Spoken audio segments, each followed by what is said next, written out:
I'm going to just do a talk again about wireframes and just show you a little bit about how I do mine. This is a talk I've rehashed from one that I did a couple of years back, and just really contains a whole lot of new learning exercises. Oops, if I don't trash everything.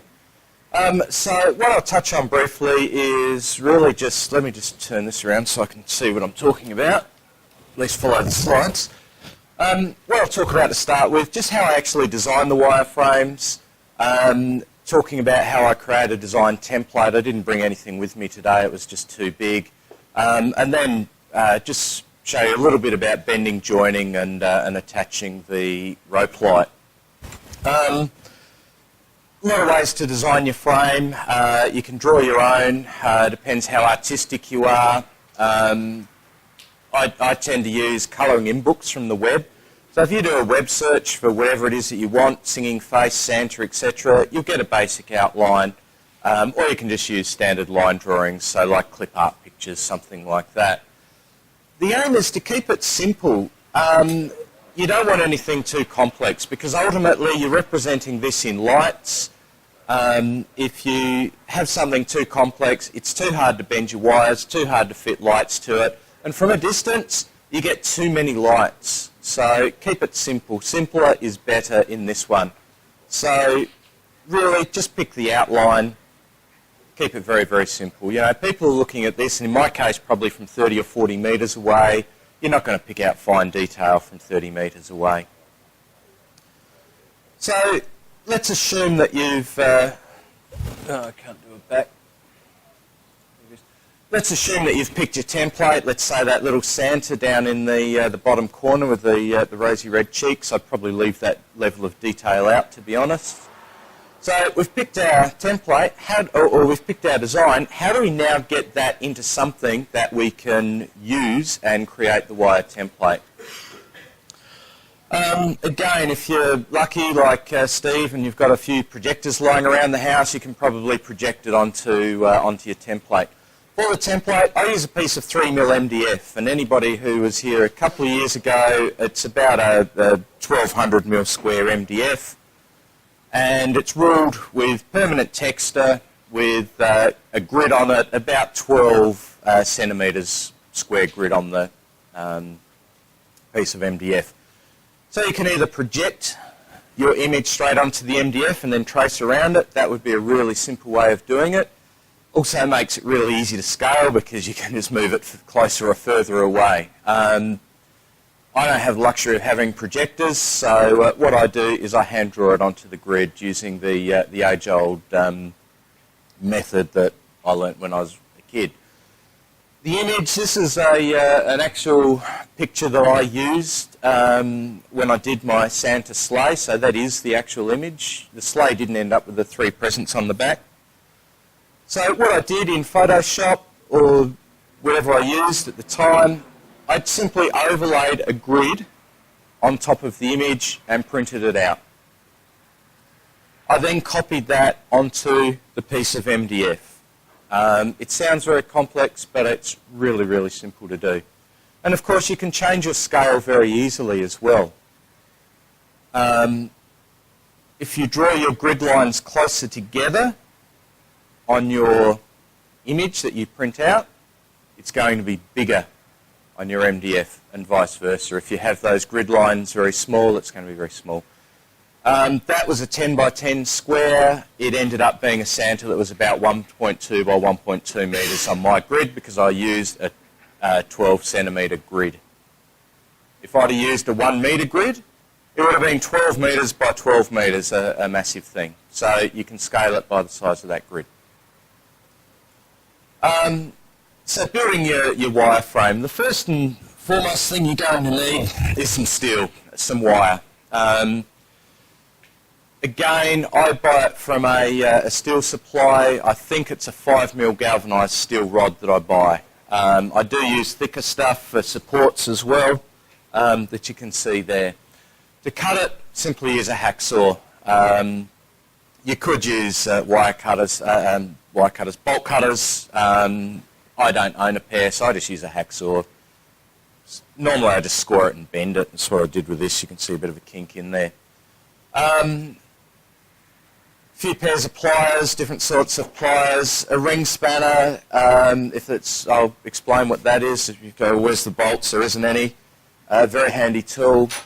A couple of years ago, I had gas burner. I don't actually use it for really sharp bends. I just use a bigger hammer nowadays. Vice and hammer. Probably the vice is really what I think is the essential. I do everything now using a vice and a hammer. I just found it was so much quicker. Originally, I was so delicate with this, trying to get the bends so accurate. Don't bother. You can't see it. This is 30, 40 metres away. You can't see it. The people don't know what it was supposed to be like. You're not being perfect on this. So a big hammer is good enough. Doesn't have to be perfect. Obligatory safety gear, gloves, safety glasses, etc. I'm not too sure how you'd hurt yourself with this, but, wear safety glasses. So in terms of bending the wire, generally, again, take it fairly easy. You can unbend it, obviously, but it's easier to just do it a little bit, compare it to your template, a little bit more, compare it to your template. So I've probably turned this upside down now and I can't see my little texture marks, so this might turn out wrong. Yep, got him. Started up the top. So to give you a bit of an idea, this is where we use the spanner, and you just simply, as easy as that, bend, and we're done. Now, if you want a tighter bend, and this is where I use the vice, I just put it in the vice and bash it with the hammer. I don't have the luxury of having a hammer here today, so I'm going to try it with a couple of pairs of pliers and just some brute strength and see how we go.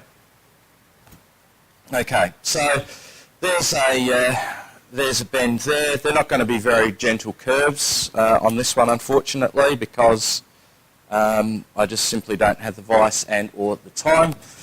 But if we bend it again like that. The other thing, and I'll show you there, not good. You want your wireframe to be flat. So as you're bending, try and keep it as flat as possible. Much easier in a vice than sort of labouring here by hand. But if you do make a mistake, too far now, try and correct it as you go. It's much better to correct it as you go there. We will bend this like so.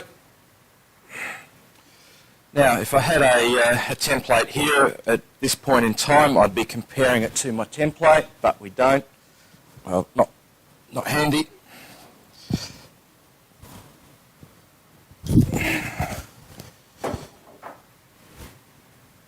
Now, I do have a template. It's not you, Alec. You can see me looking that way. It's not that I'm looking at Alec, it's that I'm looking at my template over there that's actually Ron's tree sort of behind him there. So I'm starting to lose my texture marks. But basically, as you can see here, with a bit of brute force, it is much quicker in a vice to do. About there. Do the last bend down here.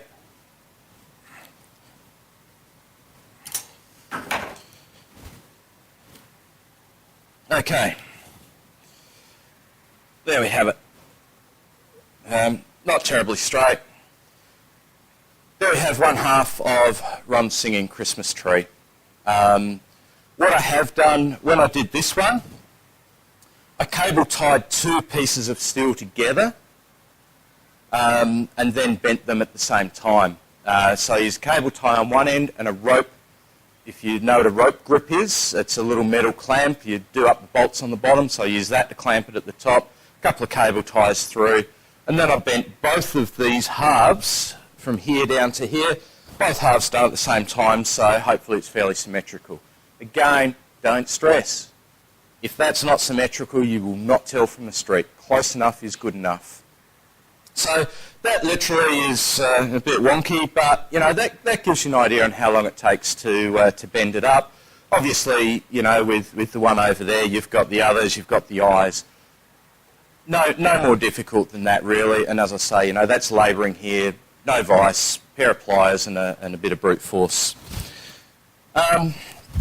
Okay, so moving on. Joining the frame, I MIG weld mine simply because I have a MIG welder at home. It's a tool that I've had for years, and you know, if you are interested in doing something like that, and a lot of it, I've seen MIG welders now at Bunnings for like $100 and something. It's absolutely ridiculous, the price. They are so damn cheap. But otherwise, you know, borrow one, hire one. You may say, well, I don't have any skills at welding.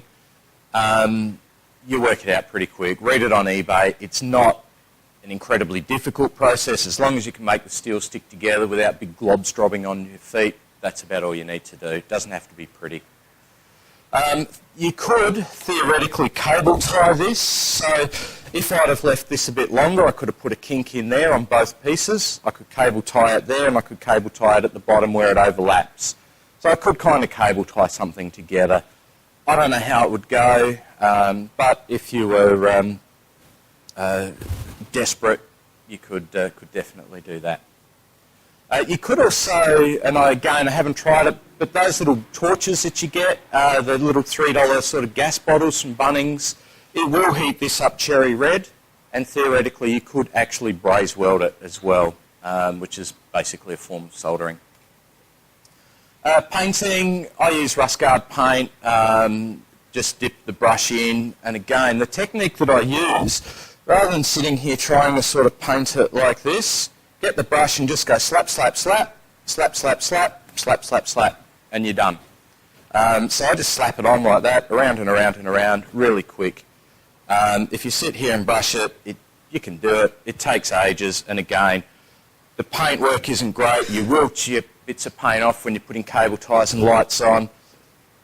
You know, you can see scratches all over mine. Who cares? If you can pick it from the street, good luck. And if people are sitting there looking at the quality of your painting from the street, your light show's not good enough. You need to go out and buy more lights.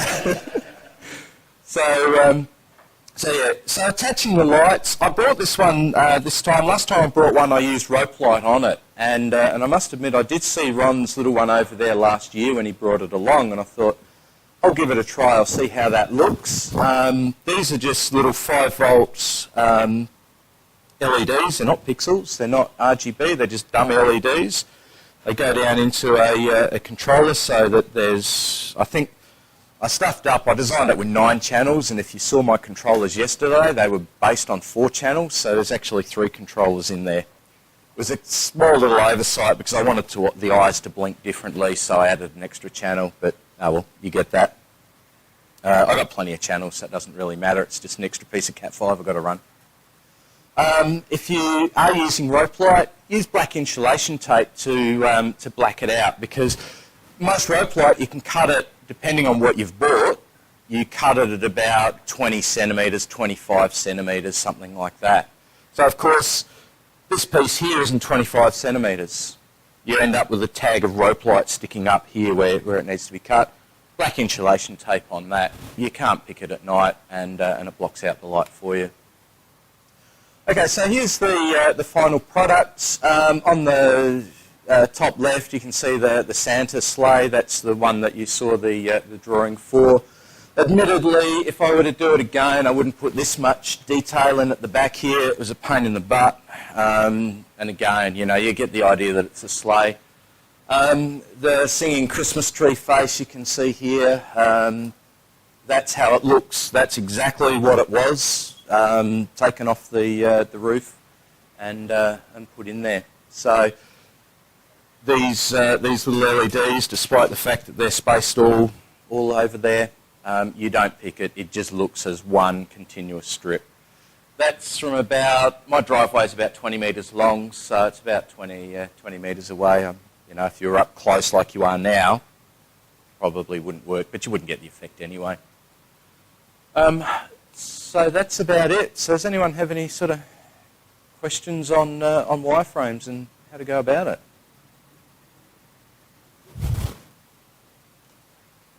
Since the postage is so much from Queensland, how much are you willing to do it for us? thought about it, but yeah, look, I'm, it's something I'm willing to do. Yeah, oh, absolutely, and I don't even know what they're priced at. To do something like that, as I say, bending it up, okay, yeah, sure, that took me 5 minutes to bend a piece of wire into some weird wonky looking shape. Where the time actually is, to be honest, it's getting these bits, welding them in, setting it all up and welding it. Time included and materials, what would that be worth, not right size? Probably, I don't know, I'd guess around about $100, something like that, So, yeah. And of course the difference is that, well, the size obviously, this is steel, that's aluminium, that one's never going to rust. I mean, this is galvanised, it's summer, if we lived in a snowy country maybe, but it's galvanised, the welds are painted, that sort of thing, so, the other ones I've got, there's no sign of rusting, big deal, a bit of surface rust is not going to affect the thing, and by the time that steel rusts through, yeah, you're going to be sick of it, absolutely. Yeah, I've almost done that, so I won't talk about that. Aluminium frames that are over, 10 years old. Yeah. And they're still going, and I've replaced the lights on and Absolutely. Yeah, so no, indeed. But no, as I say, it's certainly something, that I could do again, and one of the things I suppose, if you sent the design through, I can certainly give you an idea and a quote and that sort of thing, and probably the biggest issue will be the time frame to put it together. But say tell you at the beginning of the year. Oh yeah. Even by the mini time, yeah. And again, the other thing, and if people wanted a singing tree and whatnot, depending, if I got 10 different ones that are all different, well, that's, to be honest, and blunt, it's a pain in the arse, yeah. To do 10 the same, very easy, because then, I've only drawn one template, they're all the bits, I just cut all the lengths as the same, 10 lengths as I go, tack them all together, and away it goes.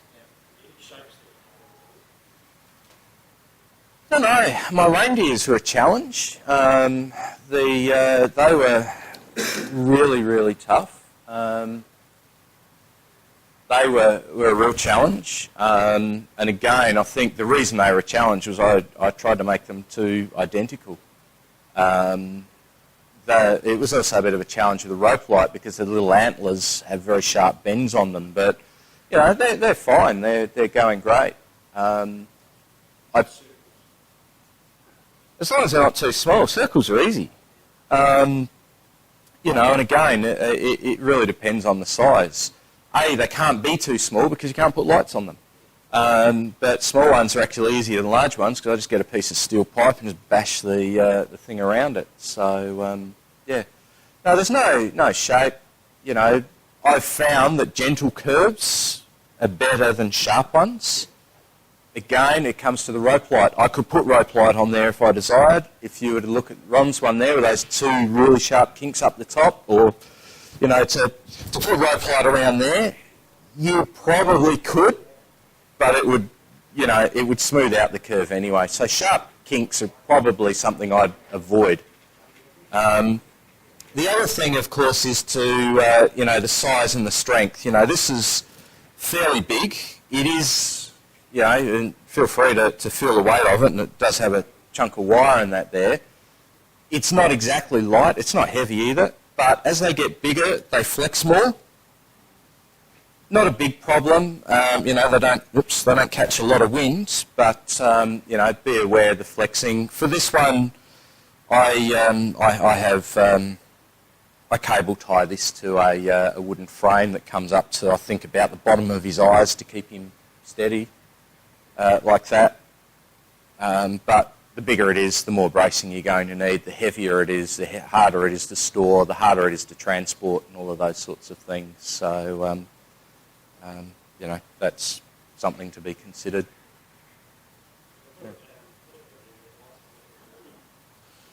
They were $5 a string. They were 5 volt, 9mm LEDs. I think about, I can't remember if that was US. Let's say it was $5 US. We were about parity when I bought them anyway, so it didn't really matter much. And yeah, there was 2 strings of green, 3 of red, and 1 of white, I think, and I ended up needing 2 of white. But you can see a couple that I made up there, the LEDs, and just got the soldering iron out. Something I used to do, but now I just can't be stuffed. It's not worth my time for, you know, $5, and they're waterproof and enclosed and all of that. So yeah, so the LEDs, yeah, they were something like that. And again, you know, the umpteen zillion cable ties, but, you know, buy them in packs of 1,000 from AliExpress again, and you're laughing, you know. Don't go down to Bunnings or anywhere like that to buy them, because you'll go broke.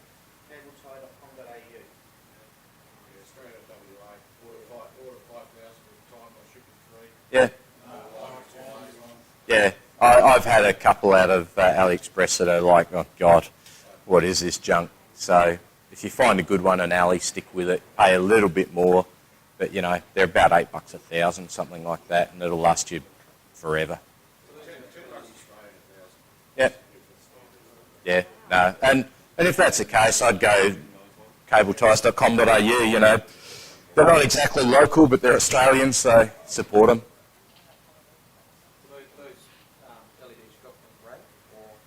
No, I don't know where they came from. Yeah. Yeah. Yeah. And like I say, you know, for that sort of price, it's not worth stuffing around soldering your own LEDs up. You know, they come pre-made, ready to go. You just cable tie them on. You're done with it. And you know, just again, buy the voltage that suits you, whether it's 5 or 12 or 24 volt, depending on what you use in your display. You use a lot of 5 volts, so I just bought 5 volt ones, just to suit.